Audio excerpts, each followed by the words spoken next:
하늘, 오늘은 제3장 역사를 통하여 약속된 재림을 읽어드립니다. 그리스도의 재림의 소망에 대한 이해는 흘러온 모든 역사를 설명해 주는 열쇠가 되며 장래의 모든 교훈들을 가르쳐 주는 관건이 된다. 에녹에게 말씀하심. 아담의 7대 손 에녹이 사람들에게 대하여도 예언하여 이르되 보라 주께서 그 수만의 거룩한 자와 함께 임하셨나니 그리스도의 초림에 대한 가르침은 일찍이 계속적인 교제로 하나님과 동행했던 그 사람에게 알려졌다.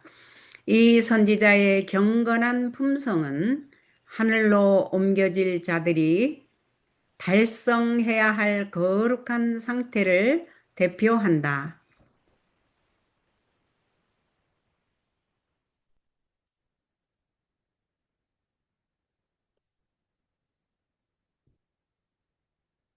영원히 생각나게 하는 희생제물.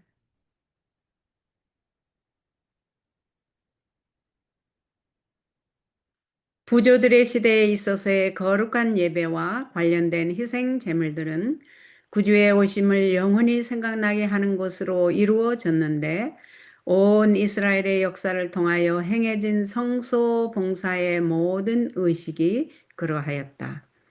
성막과 후에 그것을 대신한 성소 봉사에서 백성들은 날마다 예표와 그림자라는 방법으로 구주시요 제사장이요 왕이신 그리스도의 오심과 관계된 큰 진리를 배웠고 매년 한 번씩 그들의 마음은 그리스도와 사단 사이의 대쟁투에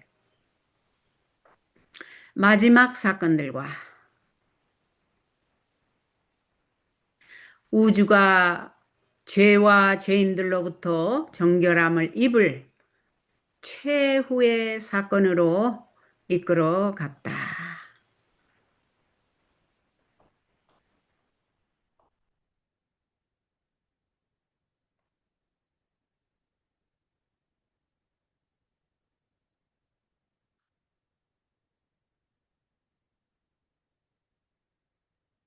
모세의 의문과 희생과 제물도 언제나 더 나은 예배, 즉 하늘의 것을 지적하였다. 예물과 희생 제물을 드리던 세상 성소는 현재까지의 비유이며 그 두 거룩한 곳들은 하늘에 있는 것들의 모형이니 이는 우리의 크신 대제사장께서는 오늘도 성소와 참 장막에 부리는 자라. 이 장막은 주께서 베푸신 것이요 사람이 한 것이 아니니라.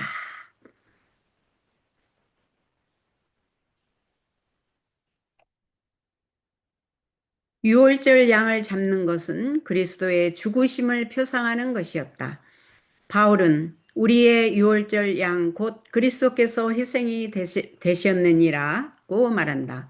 유월절에 여호와 앞에 흔들어 드린 처음 익은 곡식단은 그리스도의 부활을 표상하였다. 여호와 앞에 흔들어 드린 그 요제가 있잖아요. 저는 그게 왜 흔들어서 처음 익은 곡식단을 이렇게 하나님께 흔들면서 이렇게 그 요제의 특성이 이렇게 흔드는 거 아닙니까? 재물을. 그게 개인적으로 참, 궁금했어요. 왜 흔드나. 그런데 그, 그랬는데 여기 나오네요. 그는 그리스도의 부활을 표상했다고 하네요. 네, 오늘 배웠습니다. 바울은 주님의 부활과 그분의 백성들의 부활을 말하면서 먼저는 첫 열매인 그리스도요. 다음에는 그리스도 강림하실 때에 그에게 붙은 자라고 한다. 추수하기 전에 거두어 요제로 드려진 처음 익은 곡식단처럼 그리스도께서는 장차 부활할 때에 하나님의 창고에 들어가게 될 구속받은 자들의 영원한 추수에 있어서 처음 익은 곡식이시다. 우리가 예수님 재림하실 때 살아서 공중에서 맞이할 자도 있지만 그 앞에 먼저 주 안에서 죽은 자들이 부활해서 하나님 예수님과 만나게 될 때에 하나님의 창고에 들어가게 될 구속받은 자들의 영원한 추수에 있어서 처음 익은 곡식이시죠. 예수님이. 기쁜 소식. 참 예수님의 재림은 기쁜 소식입니다. 그리스도의 제자들이 전파한 복음 기별은 그분의 초림에 대한 기별이다. 이 기별은 그리스도를 믿음으로 구원을 얻을 수 있다는 기쁜 소식을 사람에게 전하는 것이다. 그렇죠. 초림에도 기쁜 소식이죠. 이 기별은 그리스도께서 당신의 백성을 구속하기 위하여 영광 중에 재림하실 것을 예고하는 동시에 성도들이 믿음과 순종을 통해서 영광스러운 유업을 받게 되리라는 소망을 사람들에게 전해준다. 이 기별은 오늘날의 사람들에게도 주어진 기별로서 이 시대에는 그리스도의 재림이 임박했다는 기별도 내포하고 있다. 초림에 예수님께서 이 세상에 오신 것도 영원한 복음으로 기쁜 소식이지만 예수님께서 다시 재림하셔서 알곡을 곳간에 들이시는 그것도 기쁜 소식이죠. 그리스도께서 친히 말씀하신 재림의 징조들이 성취되고 있을 뿐 아니라 성경 말씀으로 우리는 주께서 문 앞에 이르셨음을 알 수 있다. 아멘입니다. 요한은 그리스도의 재림 바로 전에 복음 기별이 힘있게 전파될 것을 요한계시록에 예고했다. 그는 한 천사가 공중에 날아가는데 땅에 거하는 자들 곧 여러 나라와 족속과 방언과 백성에게 전할 영원한 복음을 가졌더라.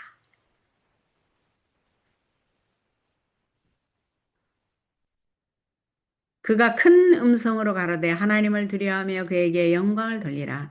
이는 그의 심판하실 시간이 이르렀음이니 라고 외치는 것을 보았다.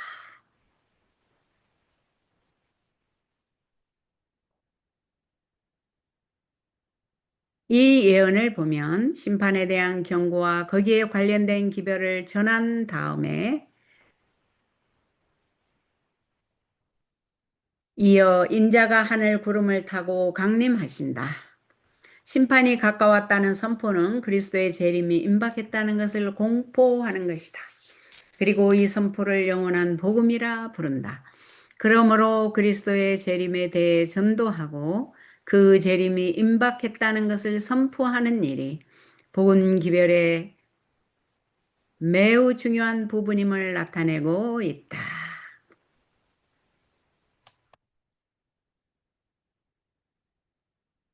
예수님께서 가르쳐 주신 기도.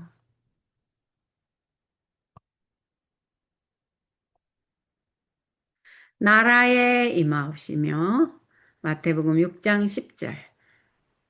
하나님은 우리를 당신의 자녀로서 사랑하고 돌보시는 우리의 아버지시다.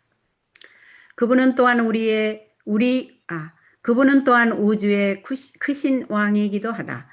그분의 나라의 유익이 곧 우리의 유익이므로 우리는 그 나라를 설립하기 위하여 일해야 한다.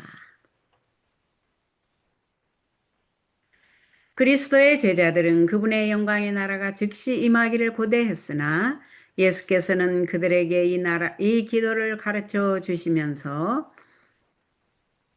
당장은 그 나라가 건설되지 않을 것이라고 말씀하셨다. 그들은 그 나라가 임하기를 기도하되 미래의 사건으로 알고 해야 했다. 그러나 이 간구는 그들에게 확신을 가져다 주었다. 그들이 그 나라의 임함을 당대에 이루어질 사건으로 볼 것은 아니었지만 예수께서 그들에게 이 일을 위해 기도하게 하신 것은 그 나라가 하나님께서 정하시는 시간에 기필코 임할 것이라는 사실을 증거해 준다.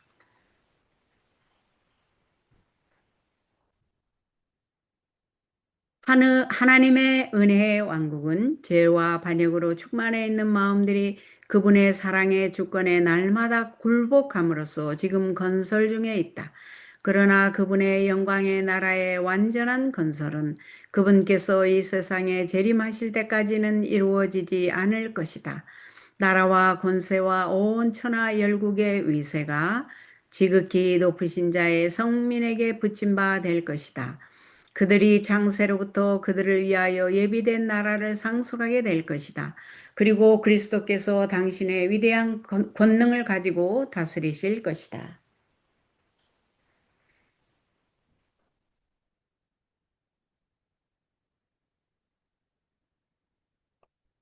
하늘의 문들이 다시 들리며 우리 구주께서 천천만만의 거룩한 무리들과 함께 만왕의 왕이요 만주의 주로 나타나실 것이다.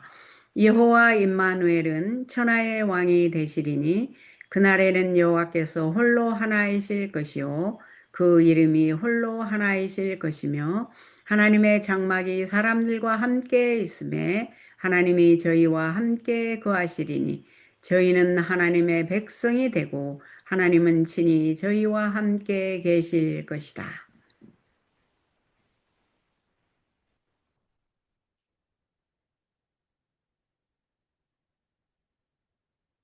그러나 예수께서는 재림이 있기 전에 이 천국 복음이 모든 민족에게 증거되기 위하여 온 세상에 전파될 것이라고 말씀하셨다. 그분의 은혜의 기쁜 소식이 온 세상에 전파되기 전에는 그분의 나라가 임하지 않을 것이다. 그러므로 자신을 하나님께 바치고 다른 사람들을 그분께로 인도할 때 우리는 그분의 나라가 빨리 임하도록 하는 것이다. 오직 내가 여기 있나이다. 나를 보내소서라고 말하면서 안 보이는 눈을 뜨게 하고 사람들로 하여금 어둠에서 빛으로 사단의 권세에서 하나님께로 돌아가게 하고 죄사함과 거룩하게 된 무리 가운데서 기업을 얻게 하기 위하여 그분의 사업에 투신하는 사람들, 이들만이 나라에 임하옵소서 하고 진실하게 기도한다.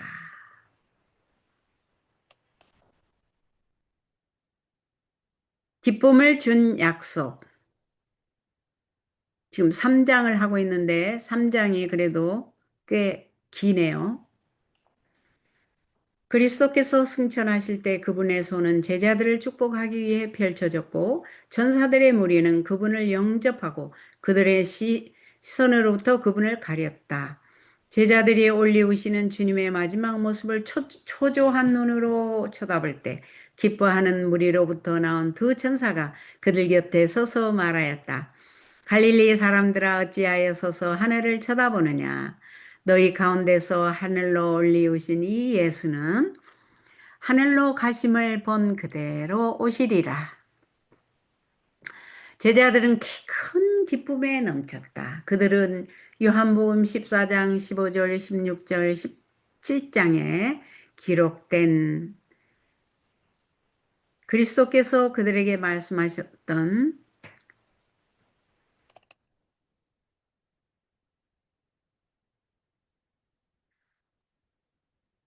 제자들은 큰 기쁨에 넘쳤다. 그들은 요한복음 14, 15, 16, 17장에 기록된 그리스도께서 그들에게 말씀하셨던 마지막 교훈의 말씀을 반복해서 읽었다.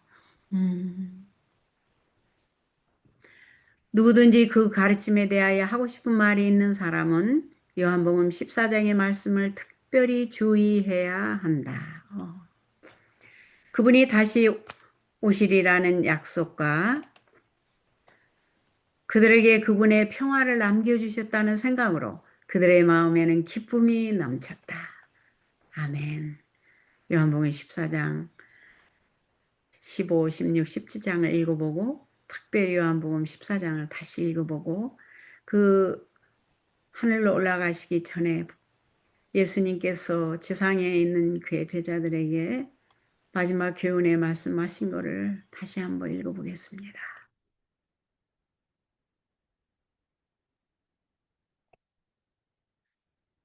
요한은 하나님의 백성의 역사를 보았다.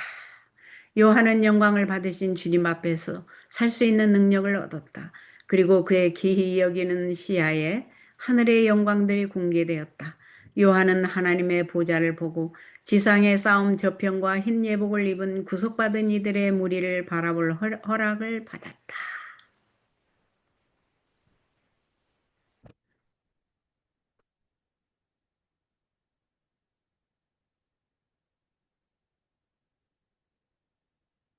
그는 하늘 천사들의 음악과 어린 양의 피와 그들의 증거하는 말로 승리한 사람들의 승리의 노래를 들었다.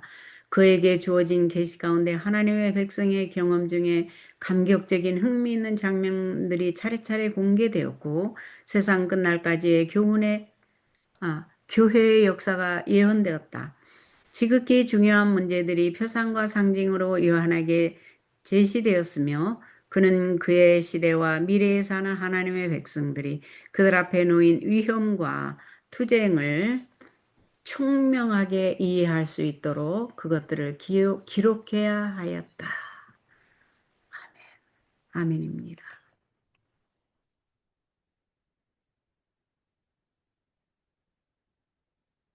우리는 예언의 통로를 추적할 수 있도록 성경에 대한 지식을 가져야 한다. 날이 이르는 것을 보고 서로 믿음을 권하여 더욱 열심을 내고 수고해야 한다. 믿음을 포기할 것인가? 확신을 버릴 것인가? 조바심을 낼 것인가? 아니다. 우리는 그러한 것들을 생각하지 않을 것이다. 예언의 세부 사항이 어떻게 있어 왔으며 어떻게 성취되었는지를 보라. 우리의 구원이 가까이 이른 것에 머리를 들고 기뻐하자. 그것은 우리가 처음 믿었을 때보다 더 가까웠다. 용기와 믿음으로 채워져 끈기 있게 기다리지 않을 것인가. 최후의 심판의 날에 서도록 사람들을 준비시키지 않을 것인가.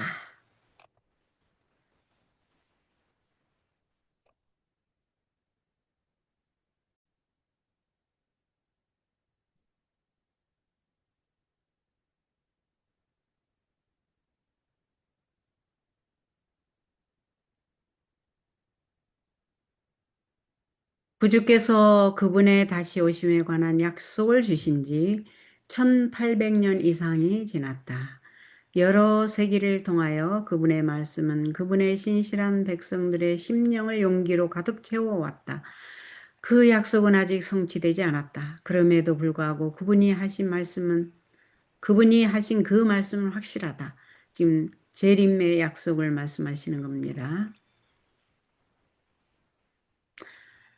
자, 오늘은 3장까지 하고 다음번에 4장, 구원받은 하나님의 백성에 대해서 하겠습니다. 오늘은 여기까지 하겠습니다.